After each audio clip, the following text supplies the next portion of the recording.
Hi, I'm Richa Bansal, founder of Pink Careers and host of Fearless Career Moves podcast, a practical guide for ambitious women who are redefining success and building thriving careers and lives on their own terms. Join me as I share step by step job search strategies, leadership lessons, expert interviews, and battle tested career advice so you can ditch imposter syndrome for good and take your confidence, career, and impact to the next level. Women can indeed have it all, and I'm here to show you how. You found the perfect role. You get super excited. You modify your resume to match the job description, word for word. You send in your resume, your hopes all up, you're excited about hearing back and talking to the recruiter. But hours pass, days pass, weeks pass, and there's radio silence. You start to wonder, is it you? Is something wrong with your experience? Is something wrong with your resume? Or maybe, just maybe, your resume didn't even get looked at by a human after all. Well, today I'm breaking down how exactly ATS or Applicant Tracking Systems actually work, why up to 75% of the resumes never make it through to a human, and how to fix yours without tweaking your resume for every single role or using the latest hacks, which, in my opinion, don't even work. I'm going to share with you the story of one of my clients. She's a senior technical program manager who went from zero callbacks to landing a $315,000 offer with Meta, and the five concrete steps she took to make her resume ATS proof. Let's go. Hi there, I'm Richa, your host of the Fearless Career Moves podcast. And today we're going to learn all about the ATS. But before we start diving into the details, I would love to share Maya's story with you. I've obviously changed her name to protect her privacy, but her experience is 100% real. Maya recently worked with me inside the Fearless Hire program, which is my signature career coaching program for women who want to step into next level leadership roles. Maya is a senior technical program manager. She has done it all. She has managed very complex enterprise wide programs. She has lots of experience for software development programs and release cycles. She's worked cross functionally, globally, with leadership running across engineering, product, security. Basically, she has the right experience. She went to the right schools. She even worked for all the right companies. On paper, she was a complete yes, but she had zero callbacks for interviews. She had been pretty active in her job search. She was applying very diligently. She was updating her resume for every single role that she was applying for. She was applying to upwards of 30, 40 roles a week.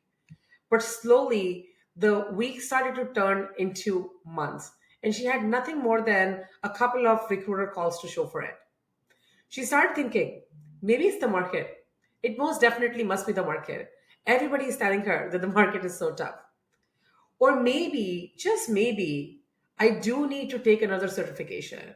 Just maybe I need to update my skills some more to match what's available in the market, what other candidates have. Or the small voice at the back of her head started to get louder. Or just maybe I'm not as good enough as I thought I was. That voice slowly and slowly started to get louder. Very quickly, she started to find imposter syndrome creeping in. She knew she had to do something different before she starts to spiral down in self doubt. Because, my friend, that's a very dangerous place to go to. So, when she joined the Fearless Hire Elite program, I asked her to look at two things, and two things alone: her resume and 20 postings for the exact role that she wanted, that she was excited about. We laid both of these things side by side. The difference was subtle but also quite obvious. So her resume, she was using all of the right keywords. She had cross-functional collaboration, release planning, agile management, program governance. She was kind of saying all the right things. But those things still didn't position her as any different from any other TPM. If you were to read through her resume, it was quite difficult to say why should any company pick her over anybody else that they've been considering. What makes her so different? What makes her so unique? And when I answered that question, Maya, what is it that makes you super unique? That's when it started to click for her. That the system wasn't rejecting her. It was not the ATS that was rejecting her. It was not even the human that was rejecting her. It was that the recruiter, the human, the ATS, they couldn't even find her. So nobody was really rejecting her. It was just that so she was invisible that nobody could even find her. What she was doing really was what LinkedIn was telling her to do, what everybody on LinkedIn was telling her to do. She was doing a keyword match using ChatGPT and tools like Resume Scan, and then tailoring her resume for every role. And that's why she looked and sounded like just any other TPM. As a whole, her resume was she was doing what everybody she was doing what everybody on LinkedIn was telling her to do. She was doing a keyword search on ChatGPT and using tools like Resume Scan to figure out how good of a match her resume was to the target roles. Then she was targeting her resume again using ChatGPT AI for every single role that she was applying for. And guess what?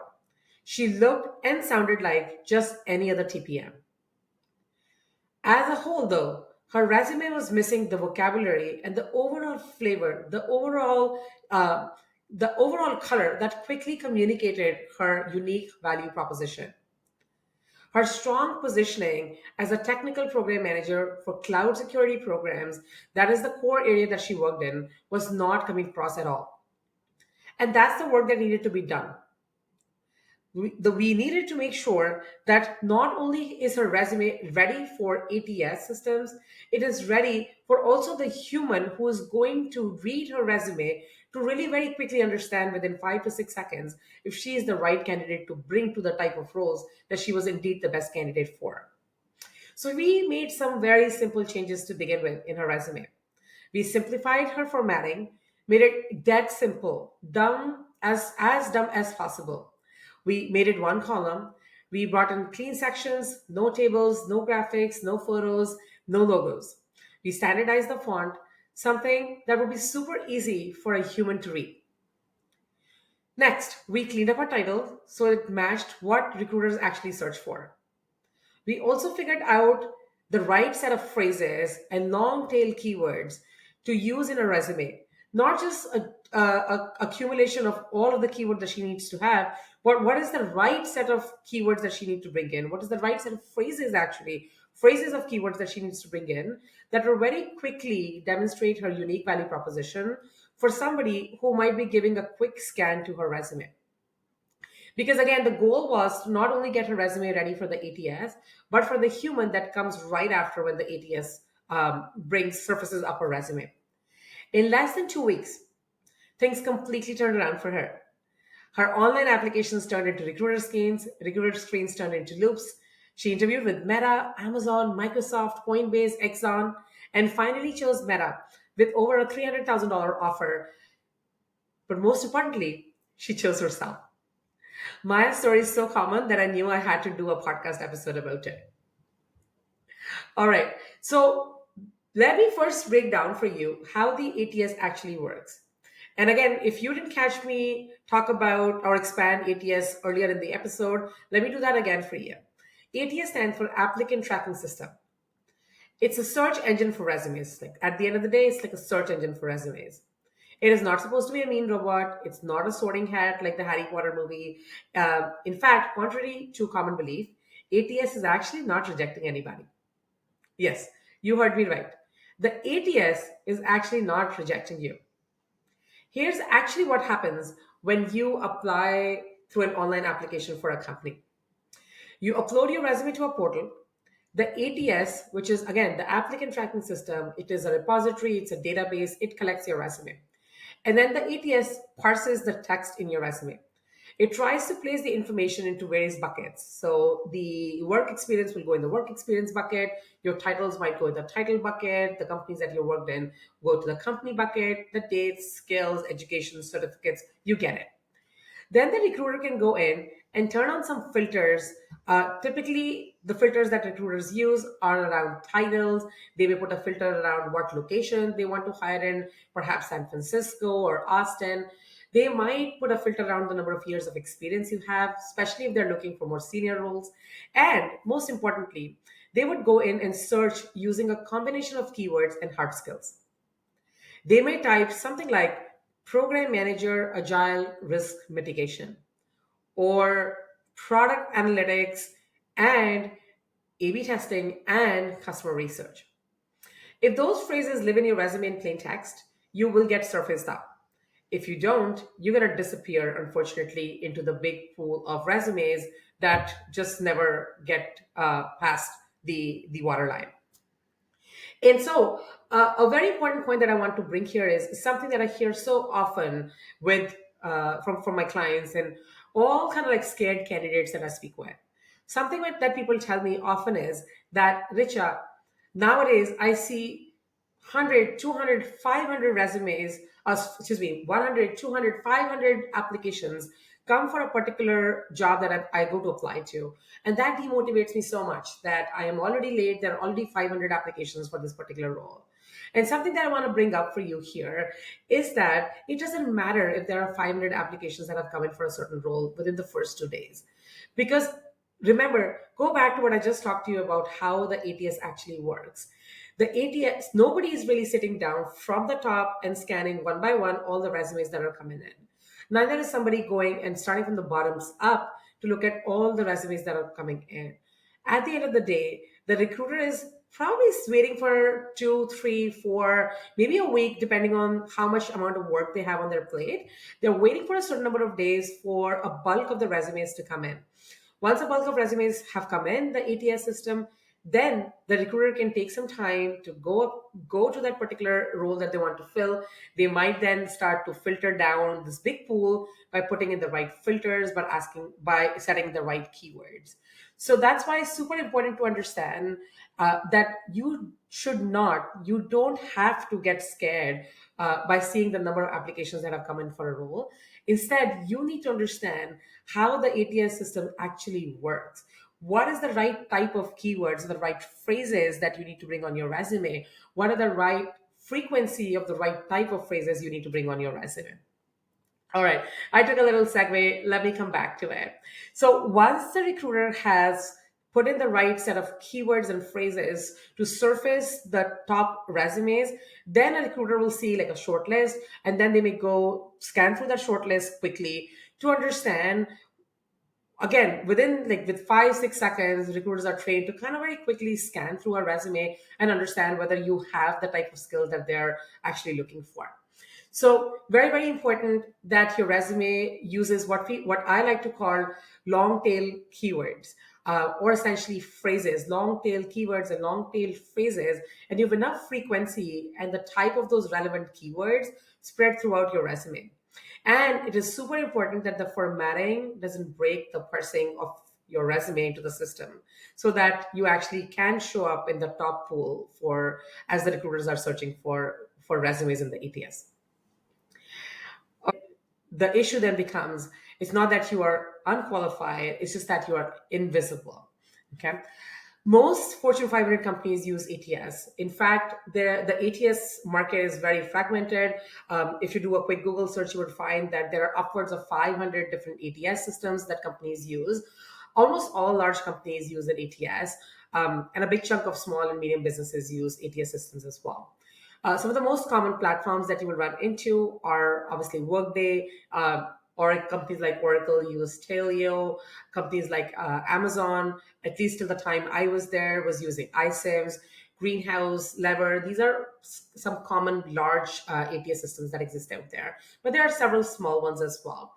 And though there's quite a few things common between the various ATS systems, they can tend to behave a little bit differently. But I do want to share 5 of the most common rules that will apply to you that you should really incorporate, regardless, that will make your resume ATS proof, regardless of what kind of ATS you're dealing with, regardless of whether you're applying for large companies, small companies. These are 5 universal rules that will work for you across the board. All right, so here are the 5 rules that you can follow to quote unquote beat the ATS and go from being invisible to being that candidate that the recruiter is dying to bring in front of the hiring manager. So, rule number one is to keep the format simple. The dumber the format, the better. So one column, very clean section labels, very clean, very simple, very clear section labels. Use section labels like work experience, skills, education, certifications. Don't need to get fancy over here. You should also not use text boxes. I don't recommend using any icons, no tables, no fancy graphics. You should use standard fonts, the most common standard fonts like Arial, Calibri, and Times New Roman. Pretty templates may impress humans, but they can confuse the ATS systems and can really interfere with the parsing of your text and ensuring that all the key details, the right keywords are actually being read by the system. So, when it comes to resume templates, boring always wins.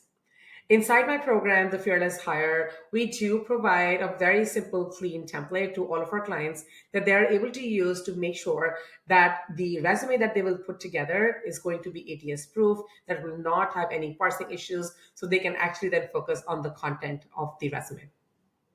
All right, rule number two is to learn to speak the language of your target role. The way you do that is very simple. You essentially go and pull 15 to 20 job postings for your target role. LinkedIn is a good enough platform to go and do that. In fact, I recommend all of my clients to only use LinkedIn as the one job platform that they go and find roles.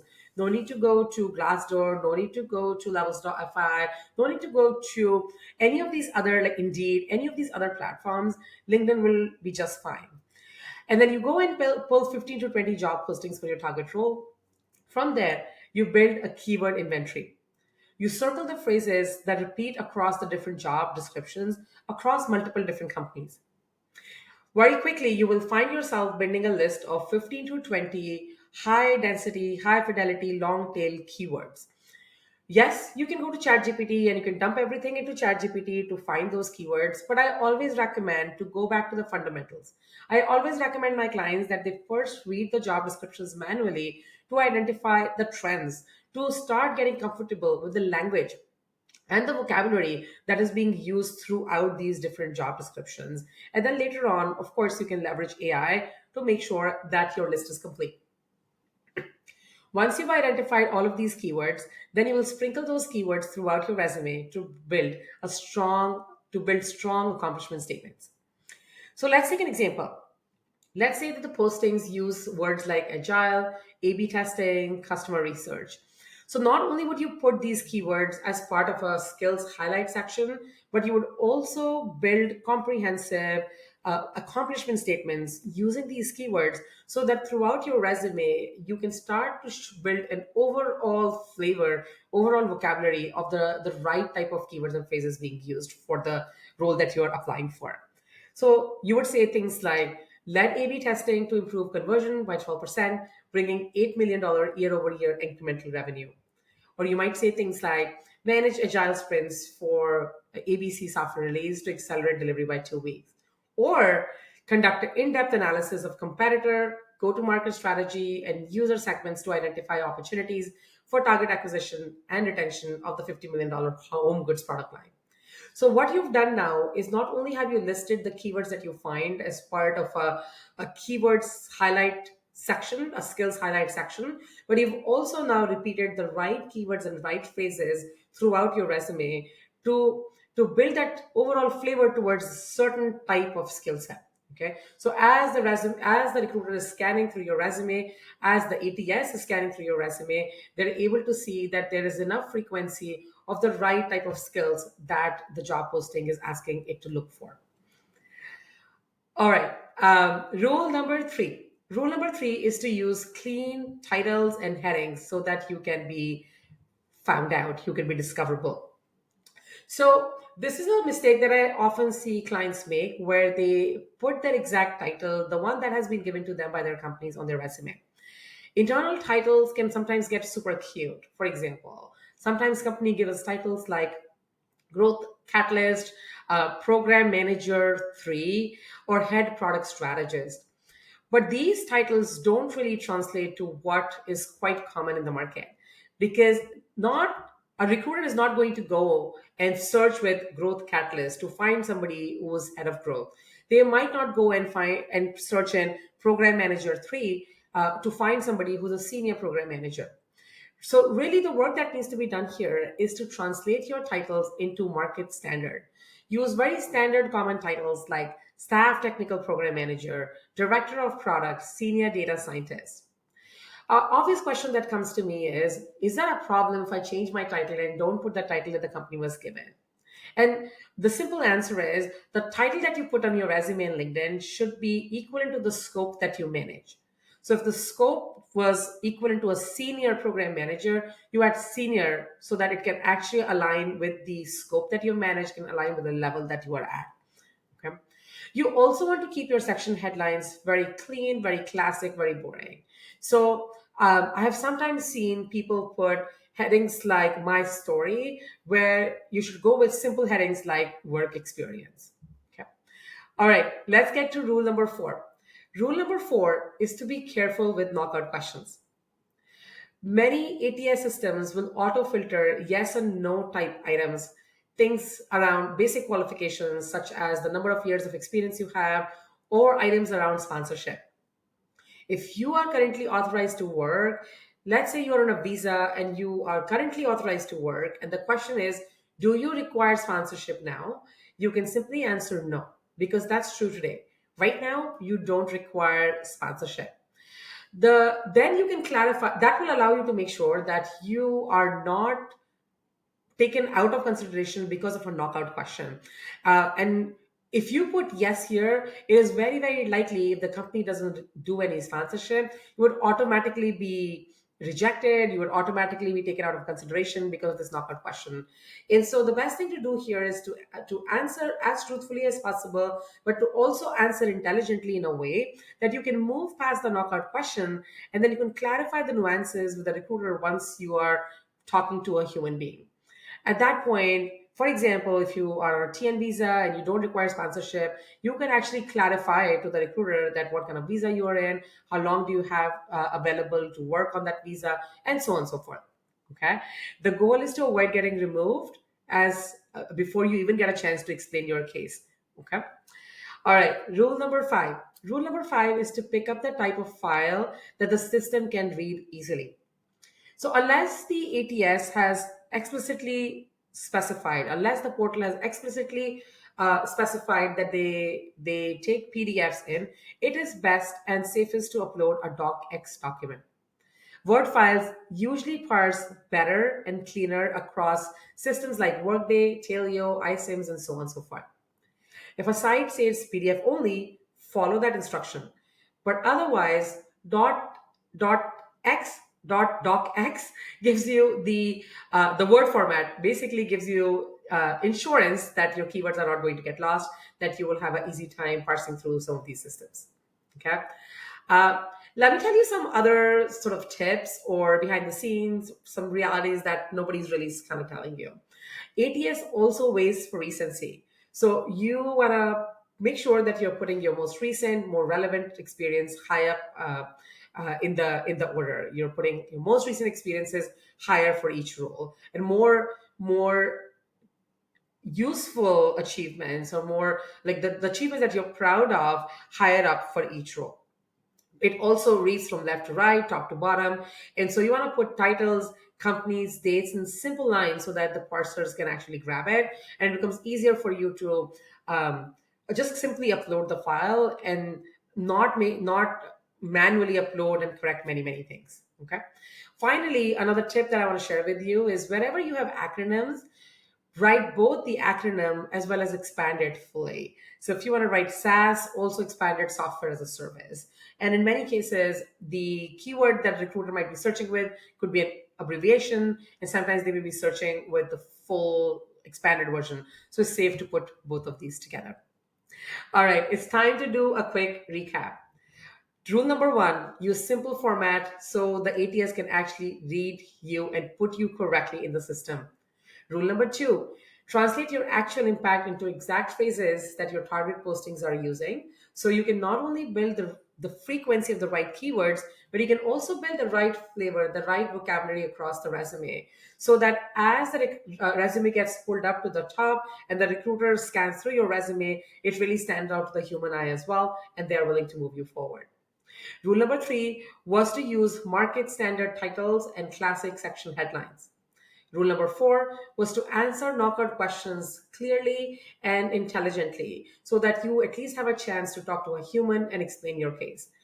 And rule number five was to upload a Word document, a docx document, unless the portal specifically tells you that a PDF is okay as well. These are five simple rules that will allow you to beat the ATS and avoid being one of the 75% casualty or 75% statistics of candidates that never even make it to the human eye. All right. I trust that today's episode has been helpful and that makes you feel more in control of your job search. And if you're ready to make your next fearless move, I want to invite you to go watch my free masterclass, Recession Proof Your Career. In this free masterclass, I walk you through the exact 5-step strategy my clients have used to stop fearing the market and land high impact, high paying leadership roles in today's competitive market. The link is in the show notes. Let's get you seen, let's get you paid on your own terms. Thank you for tuning in. See you next time.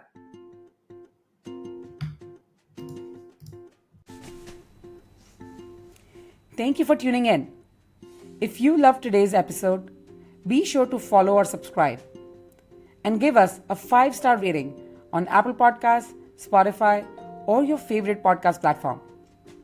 Your feedback really helps us get this podcast in the hands of other amazing, high-achieving women so they can also build careers they love on their own terms. And if you are ready to take your career to the next level, check out the Fearless Hire, our signature career accelerator for ambitious women ready to step into high-impact leadership roles. You can learn more at www.pinkcareers.com. Until next time, stay fearless.